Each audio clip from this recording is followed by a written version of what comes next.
my guides had talked about our lives being a tapestry of like weaving fate and destiny and conscious choice. And here I am sitting looking at this blueprint with fuses almost, and I can like take one out and plug another one in. And so they said, with whatever I changed, I would remember the first one, but I wouldn't remember the others until they happened. And the first one I remember was chronic health issues, because I was always chronically ill. Like there was always something wrong with my body. And so I remember pulling that one out and kind of holding it up and being like, are you serious? Like, I can just put this down? And they're like, yes. And I picked up another one and I put it back in. And I remember thinking like,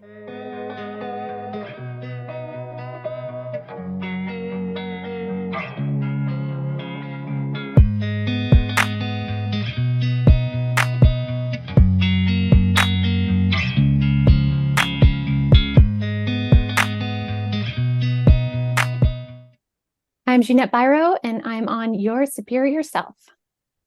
Ginette, thank you so much for taking the time. The translator, I think that's what I read in your book, right? The Mm-hmm. translator between this world and the next. Ginette, thank you so much for taking the time. Thanks for having me. So, a medium's near-death experience. Read the book, loved it. I think it's Avalon to Aurora. Is that right? Yeah. Yeah. Fascinating memoir of your experience, your near death experience, a medium's near death experience. I just find that so fascinating because as a medium, you experience reality in a different perspective anyway, right? And then you throw a near death experience on that and go to the other side, right? Have that experience, and now you're back. So I feel like you're just this collective, unique, I don't know, just this unicorn almost, like with special powers plus the inside scoop of what's going on the other side. So, can you give Yeah. us like a little taste of what it's like to live in your reality? Oh, unicorn, I like that, first of all, because it's rather unique. And I think I spent a lot of my life trying to, I always had the mediumship within me, although I didn't recognize it. So there was phases in my life where I thought, I must be crazy, as we would say. I must be out of my mind. I must be all these different things, until I embraced what was actually happening and allowed myself to feel different and be okay with that. And so I say that because there was a lot of embracing the difference of my world versus, say, standard 3D world growing up. And even once I was already working as a medium and, you know, busy and successful doing that, but then taking the NDE on top of that, like having that experience on top of it, really radically shifted so much of my reality. And I think one of the biggest things I had to recognize was that it's okay to walk and embody the space in my reality, even if it doesn't match somebody else's reality. And Mm, with that, I don't need to prove or convince anyone of my reality, but I can share so that those that are ready to listen can hear something different, a new story, a new idea, if it inspires them. So it's been this kind of interesting balancing of having a very 3D life. I'm a mom, I've got 2 kids, I have a husband. Uh, there's a lot of things I do in 3D, but then there's also the other side of me that walks in other realms and routinely has conversations with different guides or Mother Gaia or deceased family members or you name it, right? And I kind of smirk now because it's become normal. It's abnormally normal for me now, and I'm so grateful for it. But the road to it was definitely rather bumpy. sure. Yeah, I Yeah. read. Yeah. Very bumpy, but fascinating. Yeah. Fascinating. So when you see other beings, right? When you're walking in your everyday reality, is it like, do you actually see things with your eyes? Is it your third eye? Is it like more of a sense in the body? Like how does that information come to you? So there's definitely multiple ways. So there are some days where I will see spirit with my actual eyes. So I could be talking to somebody, having a conversation, and I might see a spirit appear behind them. It could be a full body apparition. It could be just an orb, like a floating orb that starts talking to me. It could be like a shadow figure, but again, that's not a negative thing. A shadow figure is not a negative. It just means the spirit's densest possible ability to manifest, and all they can do is push out a shadow, right? So I can see it that way sometimes. Other times I can see it in my mind's eye. So in my third eye, I call that 4D physical because it's physical to me, but I know it's within my third eye. I also can hear spirit. Sometimes it's an audible voice outside of my head, like someone literally calling me from down the hall. Other times it's a voice in my head, but a different sounding voice. Other times it's just a knowing of a voice in my head. And then other times I can feel spirit. So sometimes I can feel the presence of a spirit and my heart rate goes way up, which happens to so many people, and people think it's anxiety. Oftentimes it's just a spirit presence. Other times I can feel a random injury or illness or something. So it can be any one of those things or a combination of those things at any given time. So when I say it was a bumpy road, learning to discern that and figure out what's mine and what's not was really challenging in my life. Now it's become much easier because I'm very centered in who I am. So anything that feels off kilter to that, I first question, oh, who's here? And when I say who's here, then it's like my other senses get turned on and then I can see who's here or hear the voice better or something. So it's very active, I'll say. If I go about 3 days without any spirit activity like that, more than 3 days would be extremely odd. It would be very, very odd. I think the only time that happened was after the birth of each of my kids. Spirit really backed off for about a month or so. In fact, I thought that they disappeared. I was like, where did you go? And they're like, we're just giving you time to accommodate becoming a mother. Like, that's a big deal. So just take the time and we'll be back. And they were. So When did you realize that you had this gift? Was it like right out of the gate, like as a little child, or did it develop as you got older? Like, what did that look like? yeah, so that retrospectively, I can go back to about the age of 5 and recall knowing very clearly there were people in my room, but they were invisible. And nobody else in my family could see or understand what I was trying to say because I didn't grow up in a family of mediums. So I clearly knew there were people in my room, but I couldn't explain it. I couldn't fully understand it. And so it wasn't until so at the age of 17, I started to hear spirit, and that was probably one of the scariest. It was scarier for me to hear it than to see something, because at that point, I really thought I must be off my rocker. It was the guy that said, "Hey, Ginette, look down." It was that the one where Well, he was like, so yeah, no, that was when I really realized what was happening. So that was around like early 20s, around 21, I think, when my guide literally called my name and told me to look down the hallway and showed me who he was. And my cat saw him, and I could see her, she was alive, looking at him, and she was looking right up at him, and her tail was wagging back and forth. And that was this pivotal moment. It was that moment when everything fell into place, and I knew that I was seeing what I was seeing, I was hearing what I was hearing, and I was feeling what I was feeling. And they weren't always mine, but I wasn't A, making it up, or B, crazy. And so it was a very defining moment for me when my guide, Andre, presented himself at the end of my hallway. And, it's pretty "What did you heartwarming say now. when he said, 'Look down here. Hey, look over here'? What did you say?" Absolutely not. No, get away. Every profanity I could think of in sheer terror first. Honestly, I was folding laundry in my room, and this booming voice, the house was empty, and I knew it was empty. So to have this booming voice down the end of the hallway terrified me. And I didn't want to look. And I remember I was just like rigid. And then he was like, Ginette, look down the hall. And so I remember I slowly like turned my head, terrified. But there he was standing at the end of the hallway, and he was dressed in military fatigues. He had combat pants on and a lighter t-shirt and combat boots. And he just had this most beautiful presence to him. And it, again, like it was a significant moment of seeing and validating what was happening. And that's what triggered me into learning everything I could about this gift and not running from it anymore.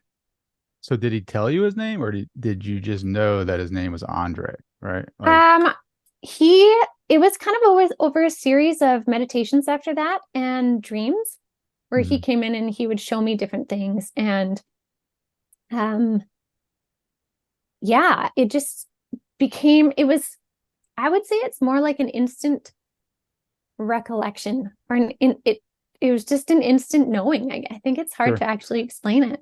Army fatigues. Did you have like past lives with him? Right? Like, did you see that as well? Like, I feel like I would be like, why is GI Joe in my house, like asking me to look down the hallway? I guess for validation, right? So that your cat could see him, and then like you kind of got that aha moment, right?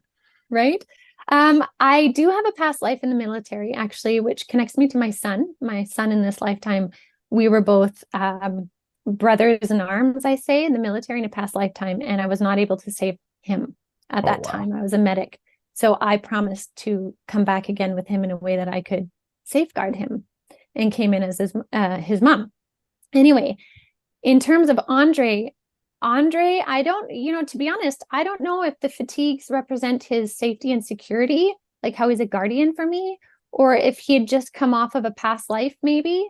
Um, the fatigues have never been relevant to him specifically. I can see him in many different other forms as well, but it just made sense. So that, you know what, no one's ever asked me that question. It's a really interesting question. It's one of those oddball questions that just pop in my mind. I'm like, Yeah, why fatigues? Why is GI Joe over here like hanging out, like doing, while yeah, I'm doing laundry? Why don't you come help me here instead of yeah, trying to get me to come over here, right?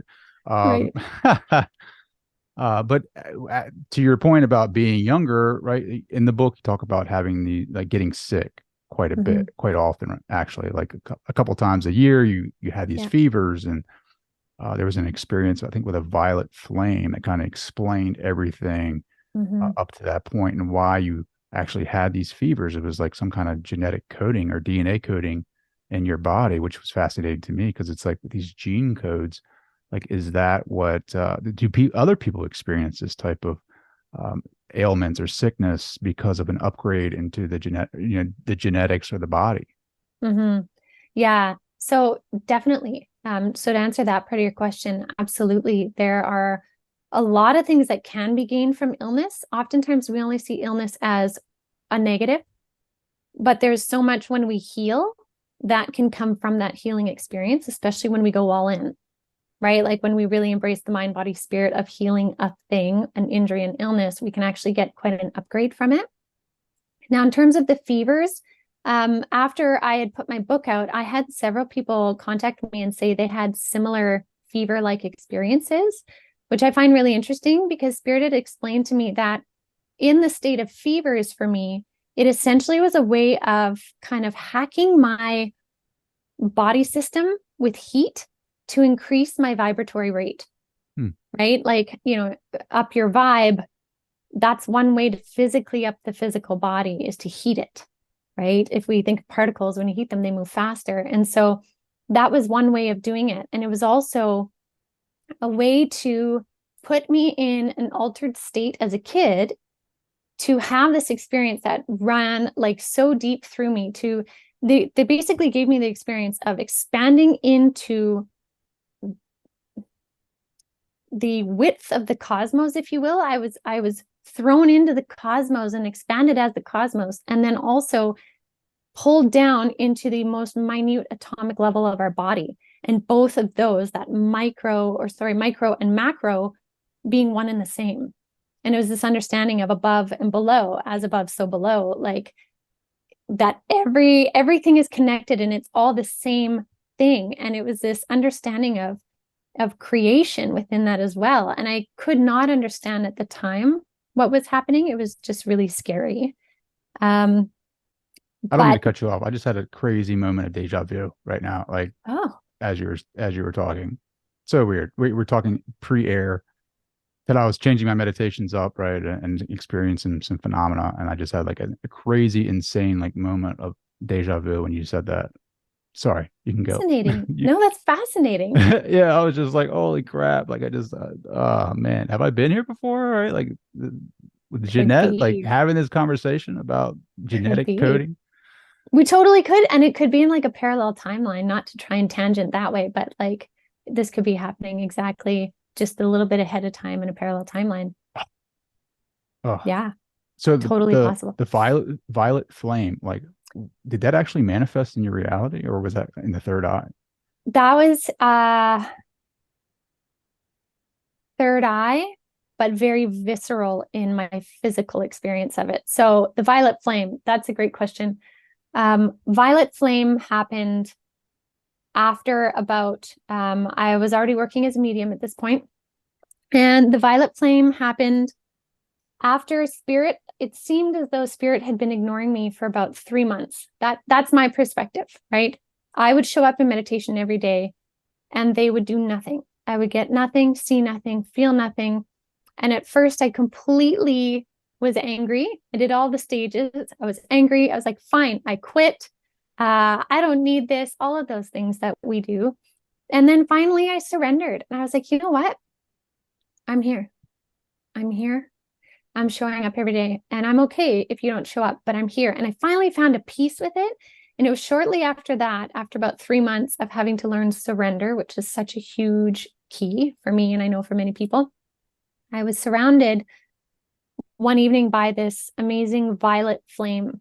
And it kind of like lit up all around me. And these massive violet flames were kind of like lapping around me. And so again, I could see it in my mind's eye. If I would have opened my eyes, there would have been nothing there, but I could feel it around me. And it wasn't a burn, but it was like a flame of consciousness. There's this violet, there's all the colors of flames of consciousness. And this violet flame of consciousness was one that gave me a lot of understandings. It helped to explain the fevers. It helped to explain so much of my life up to that point, even the surrender. At that point, spirit was like, part of this experience of attaining this violet flame was your willingness to surrender first off and trust that we are there with you instead of you trying to kind of run the show, right? Because I've always been someone who's like a doer, and if something needs to be done, let's do it. Let's figure out a way. Let's get it done. And so this violet flame was very transformative to essentially start unlocking a lot of those dormant codes that were basically put into my DNA during the fevers. Because then if I go back to the fevers, part of heating up my body so much and moving me through the expansion into the cosmos and down into the kind of atomic level, I was able to embody or gain fragments of consciousness of creation through all realms, if that Hmm. makes sense.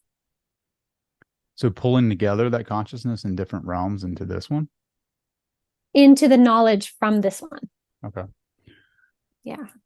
So, ooh, is that what essentially unlocking the genetic codes do for us, right? Like, is there other reasons why? Or, I mean, essentially, do all human beings have like these hidden keys in our genetics that are waiting to be activated? Yeah, absolutely. We do. And some people explain it like the crystalline DNA that runs parallel to your own DNA. I don't know if you've heard that one before. It's a great visual, if nothing else. But it's almost like this, if you picture our auras that surround our bodies, right? The expansion of our soul frequency is our aura essentially is our spirit. It's just the part that is not dense like the body, you know? So it's a beautiful thing. Around our genetic material, we also have like an aura, which some people call the crystalline DNA. And just as when we become more high vibratory, we have greater access to the knowledge, the understandings, the energy in our aura, so too does our DNA come online with a higher frequency. Hmm. So some say that unlocks more strands of DNA. I can't say I know the answer to that for sure, but I do know when we change the frequency within our DNA on a physiological level, it allows our DNA to replicate as it does yearly with a higher, better program, Hmm. as much as good food does, right? Like good food allows our cells to replicate in the best program it can, but also the energetics that we bring into our DNA or the cell structure also does. I love that. My mind keeps going back to deja vu, actually. about Amazing. like like just you know, bringing in different intelligence, right? When people have deja vu, right? Like, do you think it's timelines, or do you think it's like, what do you think that is, right? Is it a premonition? Is it reliving this, like, this life again, just in a different way? Like, what are your thoughts? I think it honestly can be any one of those. It can be a premonition, absolutely.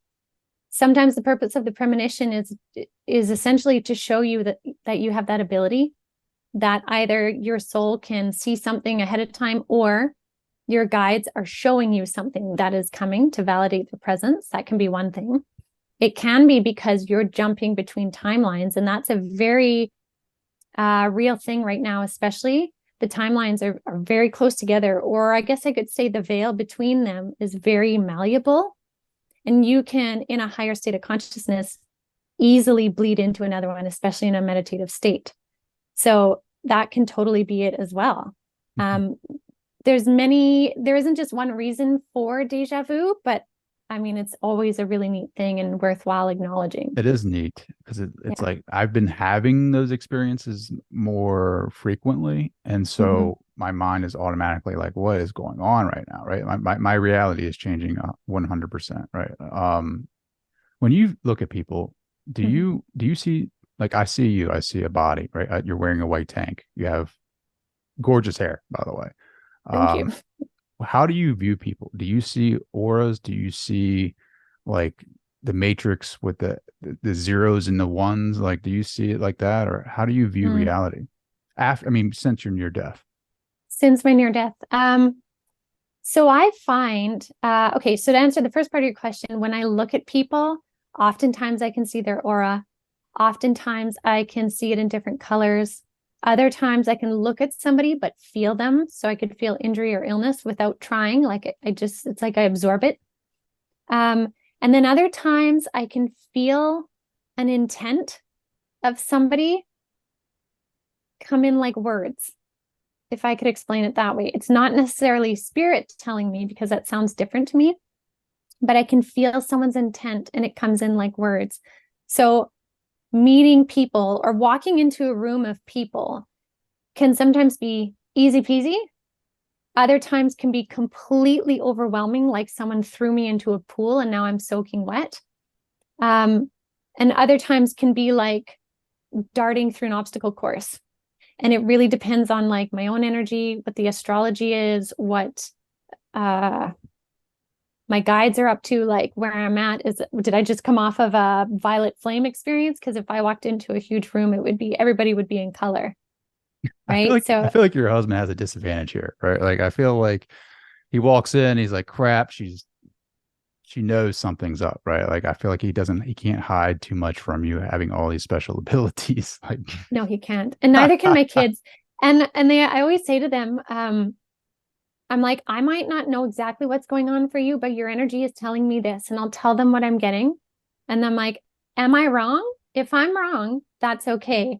And they're like, no, you're right. And like, same with my husband. If it, like, it is honestly, it is a bit unfair. And there are times where he'll say to me, you can't read me right now. Right. And we've come to a place where I'm like, fair. Right. So, yeah, yeah. All to answer, yes. oh man. So let's go to your near death, right? So this experience is so fascinating for me. Take us to the part where your body, you were getting sick, right? You had a lot of hemorrhaging. Um, you're basically, but it's kind of, you having all these knowings. It's kind of a paradox where like you were talking to spirit while you're sick. Your body's like really low energy, low vibration. Like you don't, you're like, you're forcing yourself to do things in your everyday life, and you're getting these signs that there is death lurking around the corner. And you're thinking it's everyone but you, but in Mhm. reality, it is you, right? Like that is going through this death process. Can you talk about that? Yeah, that was I look back on that and it was such a sacred time for me. Like I retrospectively love that experience. And it's funny to say. Um, I remember being so sick that I was having to do my client readings from laying in my bed, and I could only handle half-hour readings because I didn't have the oxygen laying in bed to finish a whole conversation longer than half an hour.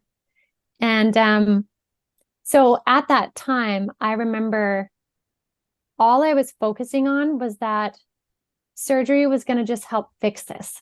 And I knew I had a purpose to go on. I figured I don't have these gifts for no reason. I can't imagine myself dying now. So it's got to be somebody else. And I've had spirit come around and, give me insights about someone who's sick or something that's coming or some disaster that's coming. So I was kind of used to that energy when it came on.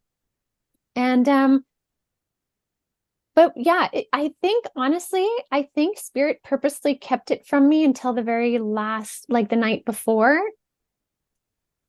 for a reason. So I would continue surrendering into the whole experience as much as I could, because in those moments, the reason why I say I kind of retrospectively love that time is I learned to see the beauty in some of the most simplest things.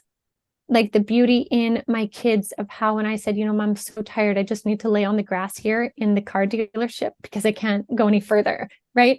And they're like, okay, Mom. And my daughter would just put her tiny little 5-year-old hand on my face at the time, right? Like I learned the beauty of how comfortable my bed was and how so many people don't have a comfortable bed even, right? Like I learned the beauty of these like moments.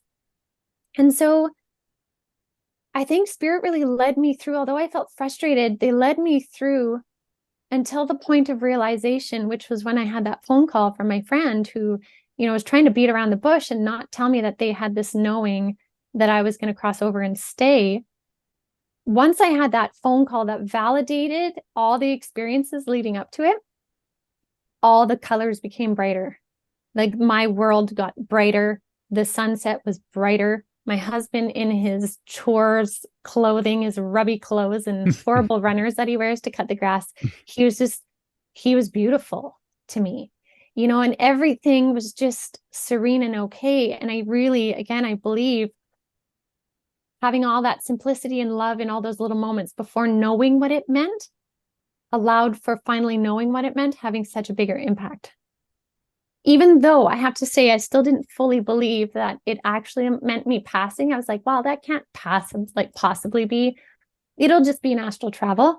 But I don't know if that answers your question, but Yeah. It's just each kind of, piece was impactful. yeah, it's just funny how, like, even the totem pole, right? Like the whole death idea that you saw, right? The totem pole when you went out for a walk and you saw, what was it? What was on the top? It was like It was a Thunderbird. Thunderbird, right? And then a snake on the bottom, right? And for some, it represents death, I guess, and how, like, you just thought it was going to be someone else but yourself, and then you started going through that process, and then your friend is talking to you about not getting the surgery, and then it just kind of, you were in this very serene place at that time, right? Where you're talking about seeing your husband cutting grass, and he's the hottest he's ever been cutting grass. And I'm like, you know what? I wish my wife felt the same way when I'm out there cutting the grass for like 2 hours. Right? But you were experiencing life and this reality totally different. You're taking it all in, and that's so fascinating because it's so right. Like I think about that too, right? Like how I take for granted the warmth of a good bed, the conversation with a good friend, fresh air, a walk with my daughter, right? Like all of these things that I take for granted and I don't think about until I can no longer do those things. I mean, even in sickness, when I'm sick, right? That's not, when I'm sick, that's the only time I long for my health, right? Because I'm in pain. I want to be healthy. I want to be well. So it's like when I'm well, I don't ever think about being sick. Yeah. So I totally get it. It's just, it was a powerful moment because what led next was a near death experience where, you got to see the other side from a medium's perspective, right? So you already experienced this reality as a medium, and then you cross that that threshold and go to the Yeah, other side and you experience it for yourself. Like, did that validate a lot of your experiences here before, as a medium? absolutely it did. It was so significant and it's so vivid in my mind. The interesting thing with mediumship readings is there are some that stand out that'll stick with me forever. But usually in a mediumship reading, I pop into that level of frequency, and then after the reading, I come out of it. And then it kind of drifts away, kind of like a dream does when you wake up, right? So I don't often remember detailed content from most readings. But the vivid detail that I remember from my time spent on the other side in my NDE is something that is seared in my soul forever. And that's what's so interesting about that experience was, as a medium, I realized that I've always been given glimpses of the other side, almost like looking through a window, right? I can look out the window and I can see it, or I can look at the pictures, or I can feel the energy. But it's completely different when you actually have your feet on the ground somewhere, when you actually are outside. You're not just looking at it, but you're outside. That was the very tangible first moment awareness of when I landed on the other side, was the feeling of my feet on the grass and how real and tangible that was to have my feet on the grass, and the instant knowing of exactly where I was. It wasn't like I had this experience like some people talk about and they're like, I didn't know where I was and I didn't know if I was alive or dead. Mine was like, I know exactly where I am. And it is vastly more than I've ever experienced. So you felt the grass between your toes and, Yeah. wherever you were at, wherever you want to call that. Yeah. Um, who was there to meet you? So when I first landed, sorry, my fan. Yeah, it was just the grass on my toes on the grass, me walking up the hill, beautiful blue skies. And then I came upon this kind of picnic barbecue type thing. And my grandmother was there, and there was a whole bunch of other people that I knew, their souls from this lifetime, lifetimes before. And I knew them all. And I remember knowing them all in a way of how you would just reconnect with someone you saw last week. You're like, hey, how was your week? What's going on? What have you been up to? It was like that. But I knew that they were from lifetimes before, just as much as people that I'd known in this lifetime. I was like, how have you been? Like, it was so natural and normal. And they just kept kind of coming upon the scene, like walking into the scene one after another after another. And there was no rush for me to have to hurry up and talk with one person and get to the next. It was like there was enough time for everyone for as long as is needed. And it was these most beautiful reunions there. It was just fascinating. And one person that was very much kind of a guide for me through the whole experience was my grandmother, who'd passed a couple years before. And she just kind of walked me through all the things. The thing that was so interesting was during that time that I spent having this beautiful reunion. And again, there was these like kind of picnic tables and green grass and blue sky and beautiful trees. It was so natural, so normal, but immensely harmonious. And so when I say the word that it was blissful, when we think of bliss in our reality here, we almost think of something in excess because we think bliss is so unattainable. It must be in excess. But on the other side, it was absolute balanced harmony, which is essentially bliss. It was joy. It was so much more than we allow ourselves to feel here. Hmm. It was amazing. Did you experience God or any ascended masters over there? So after the kind of barbecue picnic setting, my grandmother, Barbecue. I love that. I know, I would have thought I would have landed in a tropical island, to be honest. Like that's what I would have thought. But the barbecue picnic was beautiful. After that, she took me to meet with my guidance council, my council. We all have a council of beings on the other side. And I ended up in this white room, had a giant white boardroom table, and it was like at the very edge of the universe.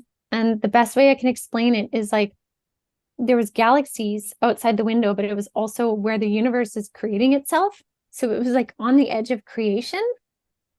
And it was in this space that I could feel the energy of source, God, creator, around me, within me, but it was just a knowing. It was as common a knowing as me saying I have black hair.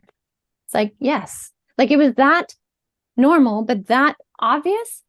And so on this table, this big boardroom table, the guide to my right rolled out my blueprint of my life. And I remember kind of chuckling a little bit because I was like, that actually looks like a real blueprint, like what we have on Earth, like blueprints. But down the center of it was this kind of pulsating iridescent line that was me still technically alive because it was still pulsating. It wasn't done. And so what was interesting is we did this life review at that point, going over everything of, everything that I'd done, both good, bad, and everything up until that point. And then it was at that point when they asked if I wanted to stay or come back. And I remember this moment of like, oh, well, I want to go back, right? Like I wasn't shocked. I wasn't bargaining. I just knew I wanted to go back because I had more to do and my family and all of that. But it just was this gentle knowing of I want to go back. And so it was interesting at that point, they told me that with what's remaining of my life. And I have no idea of knowing how long that is because in my memory, it's like they wiped the part of me knowing how much we did. Like if it was, I don't know, 36 inches of that line and there's 6 inches left, I have no idea. But with what's remaining, I was allowed to change different kind of juncture points or fuses of destiny points, I guess I could call it. And these were different life experiences that I no longer felt I needed. Whichever ones I wanted to keep, I could keep, or I could change them around.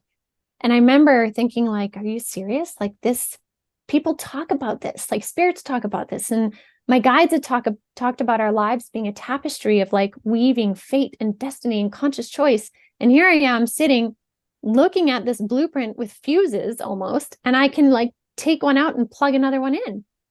And so they said, with whatever I changed, I would remember the first one, but I wouldn't remember the others until they happened. And the first one I remember was chronic health issues because I was always chronically ill. Like there was always something wrong with my body. And so I remember pulling that one out and kind of holding it up and being like, are you serious? Like I can just put this down? And they're like, yes. And I picked up another one and I put it back in. And I remember thinking like, yeah, okay, we'll see. Right? Like not in a cocky way, but in a way of like, I know what life has been like, so we'll see. And so I changed a couple other ones. And then it was at that point they asked me again, do you want to stay or go back? And I got to see my higher self who looks like me, but I knew was my higher self. At the same time, I could be also my higher self looking at the me that you're talking to now. It was one and the same, but I could see both perspectives, which is kind of hard to explain. And it was at that point that I had the understanding that if I chose to stay, it would be as simple as just them flicking a switch and me having a heart attack on the table.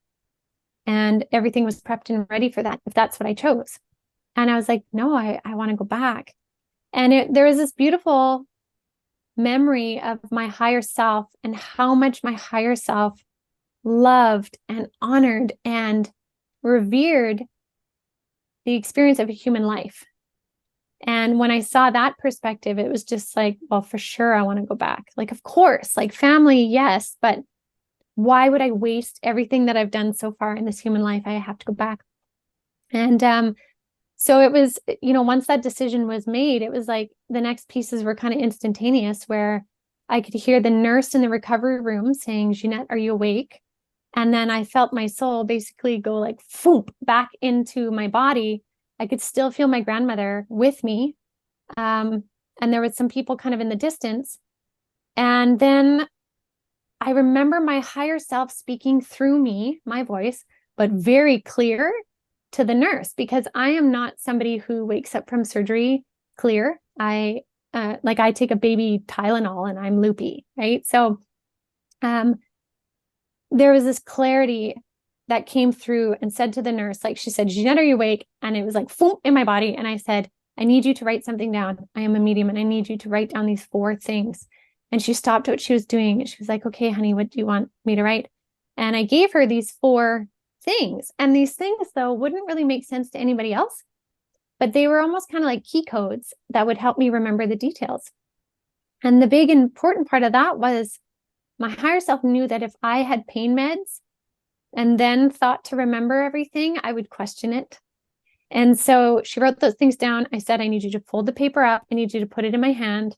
And then, then we can carry on. And so she did. And I held this paper and they gave me pain meds and they wheeled me into recovery. And my mom was in there and I gave her the paper and I said, you need to hang on to this. You cannot lose this. And yeah, it wasn't until a couple of days later after I was off pain meds and everything, Spirit was like, you need to read the paper. And then when I did those 4 phrases, just the whole memory of it flooded right back. And I started writing my book. I was like, I need to share this. This is part of this next phase. Wow. Yeah. There's so much in there. Yeah. Can you go back to that space if you concentrate or meditate? Yeah. To that other side, you can be fully there, or you know what I mean, like feel that energy over there. So I can feel the energy there in an instant. It's a part of me. I don't know how I could ever sever that. I would never want to. I can't get my feet there though. I can see it like a mediumship session. I can see it that way, but I can't get my feet there until I cross over again. And there's this really interesting thing where even in mediumship sessions where I've walked people or souls to the doorway of their crossing, but once I get to about 3 feet to that doorway, I actually get propelled backwards, because unless we're meant to be there, we can't enter that space, that viscerally, if I can put it that way.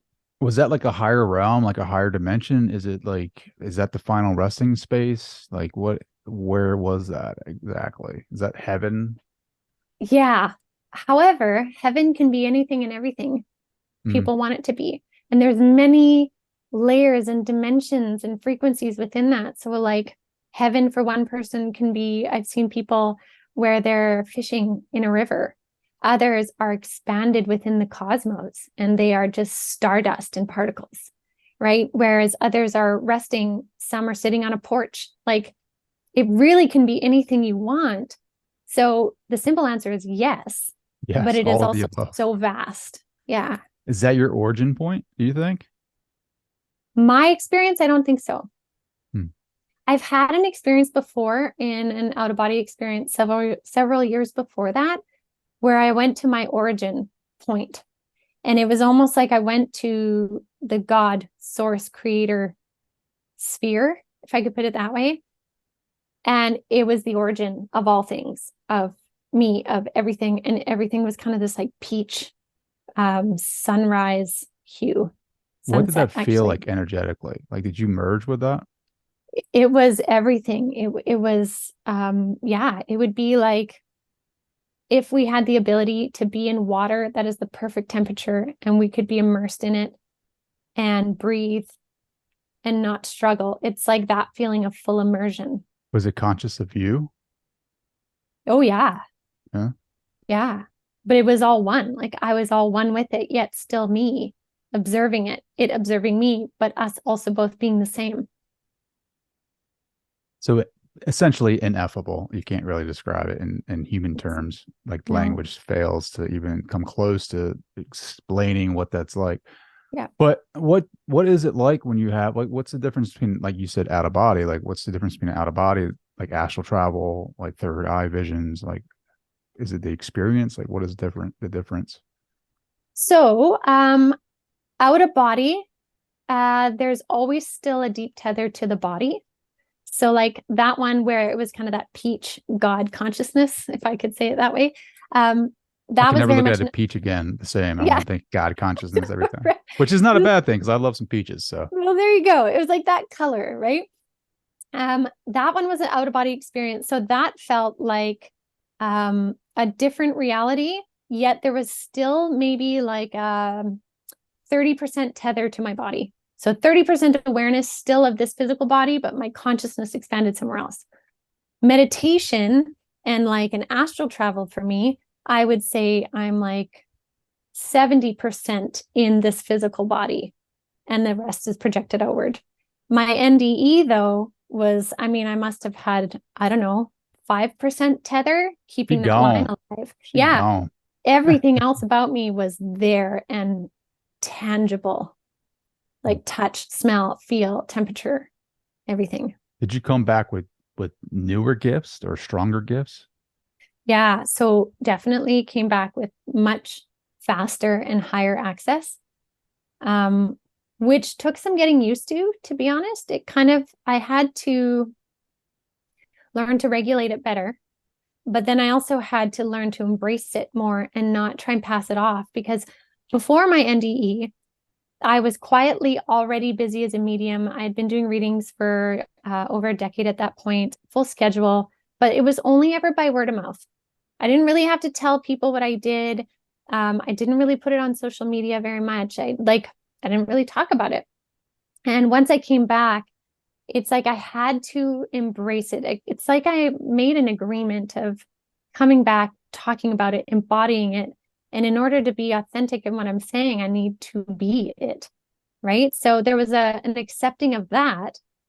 But at the same time, the faster access and the farther access of what I could do helped, even though at times it was overwhelming. So it's this really weird balance coming back that probably took me about a year or so to kind of recalibrate into, of balancing the human self with the spirit self, the realms I could reach, but also not neglecting my 3D, very human life and the value of being human, because they're very different. Some people listening to this, right, would say, like, why did you want to come back to this? Like, especially with what we're experiencing in this world right now, Mm-hmm. like the integration alone coming from that state, being sensitive as you are, and then coming back into this reality, like, how did you integrate that, right? Like, and then why would you, like, talk to the point of like why human choice is so important, that choice to come back and experience this 3D reality as a human, even though this may be a dense reality, like why that is so important. Yeah. So essentially, why I chose to come back was because one piece was my family. I didn't want to let them go yet. I knew of my soul ties to my kids and my husband. But as well was the knowledge and the view from my higher self, like that's seared in my mind. The way that my higher self loved this physical incarnation. And I say my higher self, but our higher selves are so in awe of the aspects of our soul that are incarnated right now. Why is And that? especially because incarnating in a human reality is a tough go. It is not an easy place to come to. The higher realms are much easier to go to. 5D and beyond can still have strife, but it's much higher consciousness. Coming down into 3D, souls don't do that just for funsies, right? Souls come into human reality to really go to work, go to boot camp, learn and do as much as they possibly can in that lifetime, because the time from when we're born to when we kind of hit that adult-esque level, say our 20s, that's really about just kind of getting through, I'll say, the slog of being human and coming to a place of independence, where now we really get to embody what is conscious choice. So that journey alone is really valued. And then when we come into conscious choice, there is so much potential that sits within each and every one of our soul journeys, not only individually of what we can learn, but everything we learn, we also put into this collective hot pot of consciousness, of ideas and knowledge. And so to give up on that would be such a waste, Hmm. right? It really would be such a waste. And so to keep going with what had already been started had so much value. Like it's like, why would you waste a piece of cake? Right? Like you want to finish the whole cake, you don't want to throw it out. So it's kind of like that. So there is such an admiration from our guides, from our higher selves, from the higher realms, for all of the souls that choose to come in as a human and make the changes and heal the karmas and heal the triggers and the traumas and choose to do good things, because essentially conscious choice, which was one of the biggest lessons I learned from them on the other side, conscious choice really allows us to hack any system. When we choose consciously, we're choosing from a higher dimensional frequency, not just a 3D density. When we know or feel at least the why behind what we're doing, we're sitting at a different frequency. And the more people that do that and realize they're co-creating their reality, the more we change the collective reality, because it always feeds into that hot pot. Mm-hmm. Well, when you Yeah. had that perspective of your higher self, when you were on the other side, did you know everything that your higher self knew at that time? As embodied as my higher self, yeah. But can I remember it? No. But I can remember the feeling of the knowing.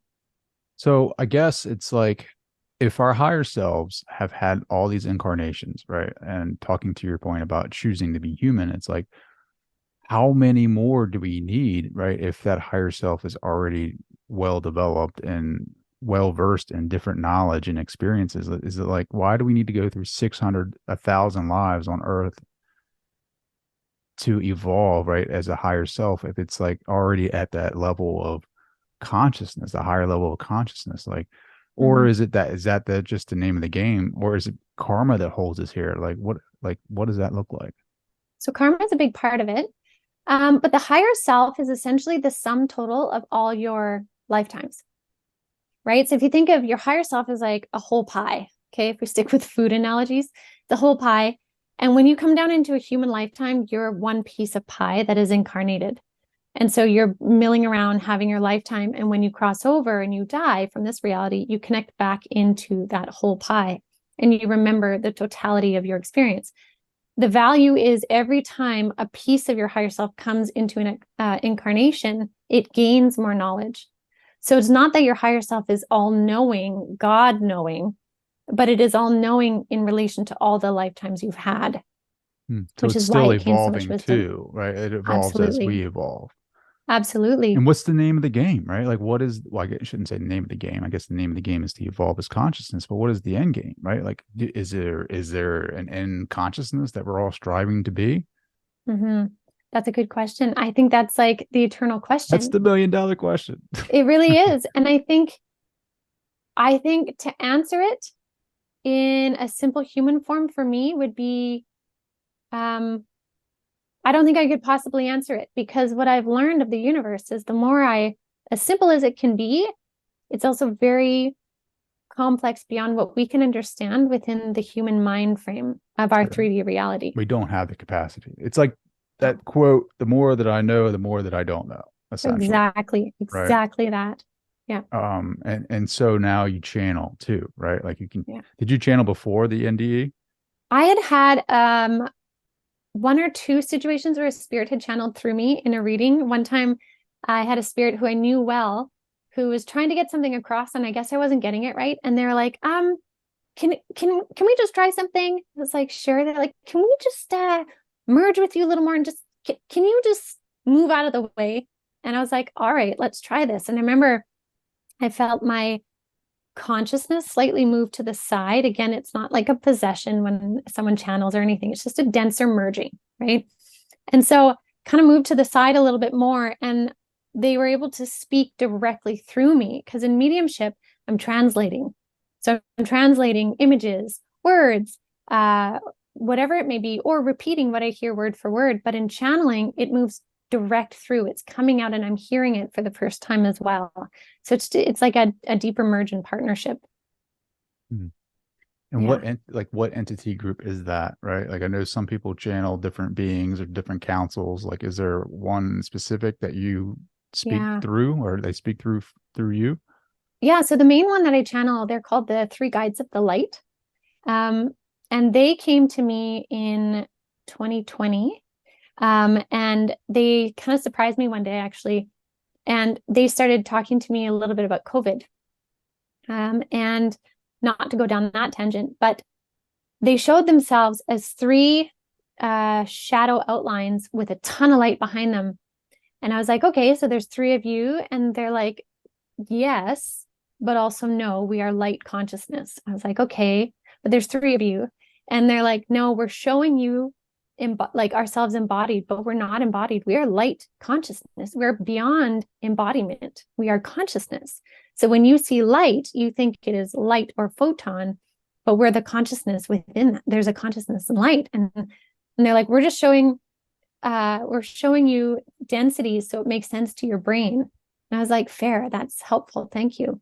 Um, but they started connecting with me a lot in meditations and stuff. And I grew to really trust them. And they have been this beautiful consciousness that is steady and current and so incredibly loving.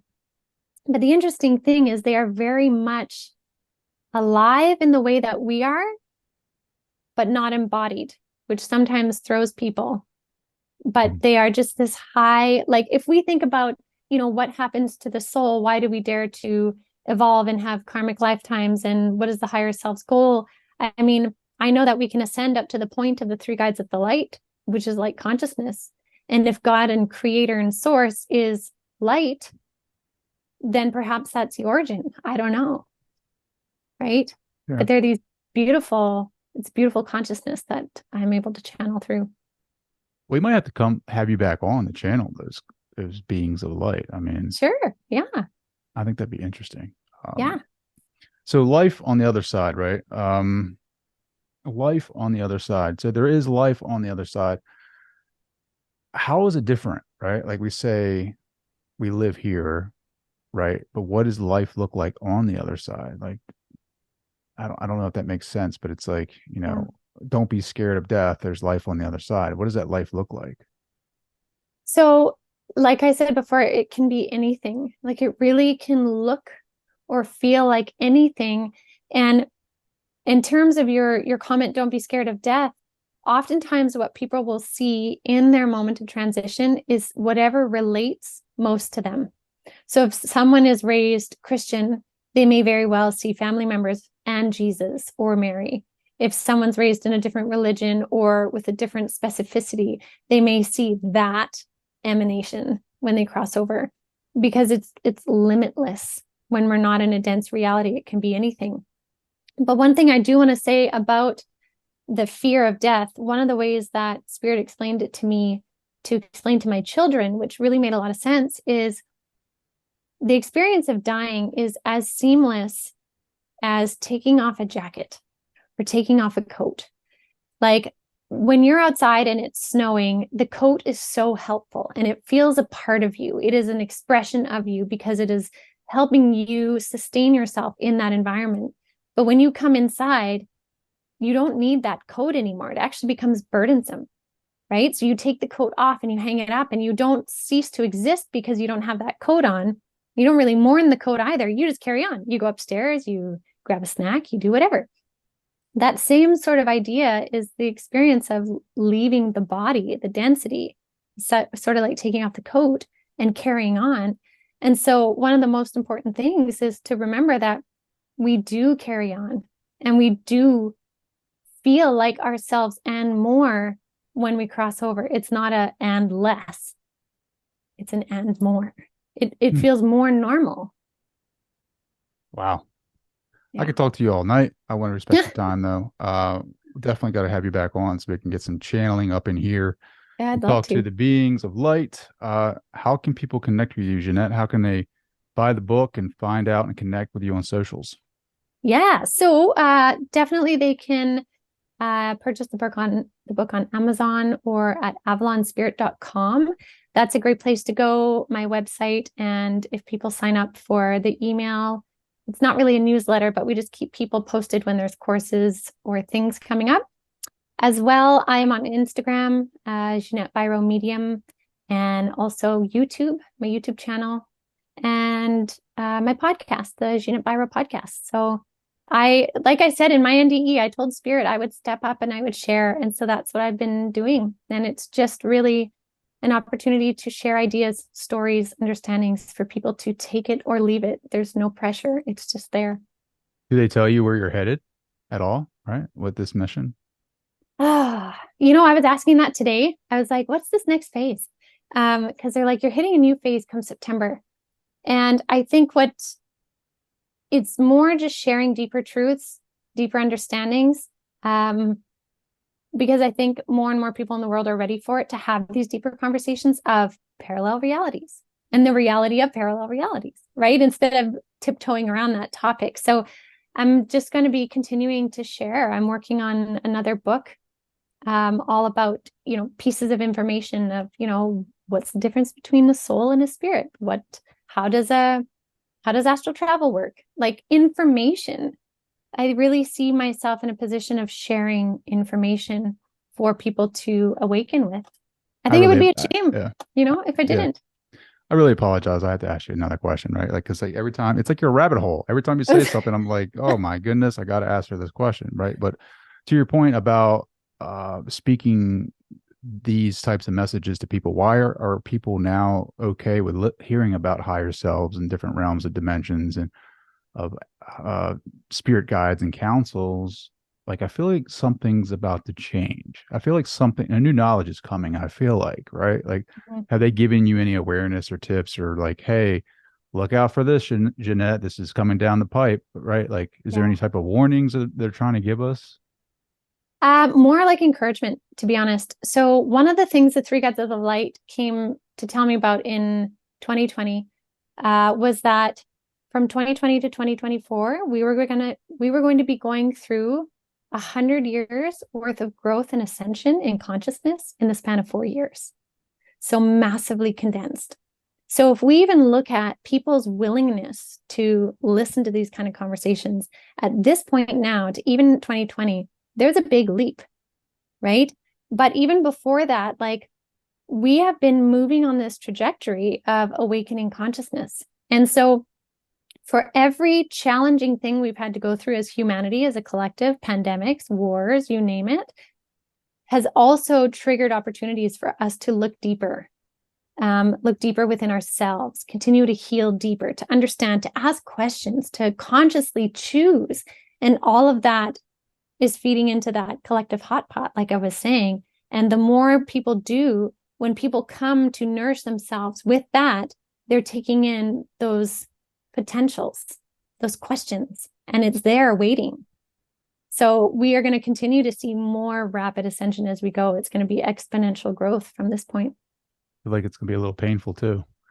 Yeah. Um, it makes it all the better, right? Mm-hmm. All the more fun. Yeah. Yeah. Jeanette, thank you so much for taking the time. This has been awesome. We're gonna have to do this again for sure. You bet. Thanks for having me.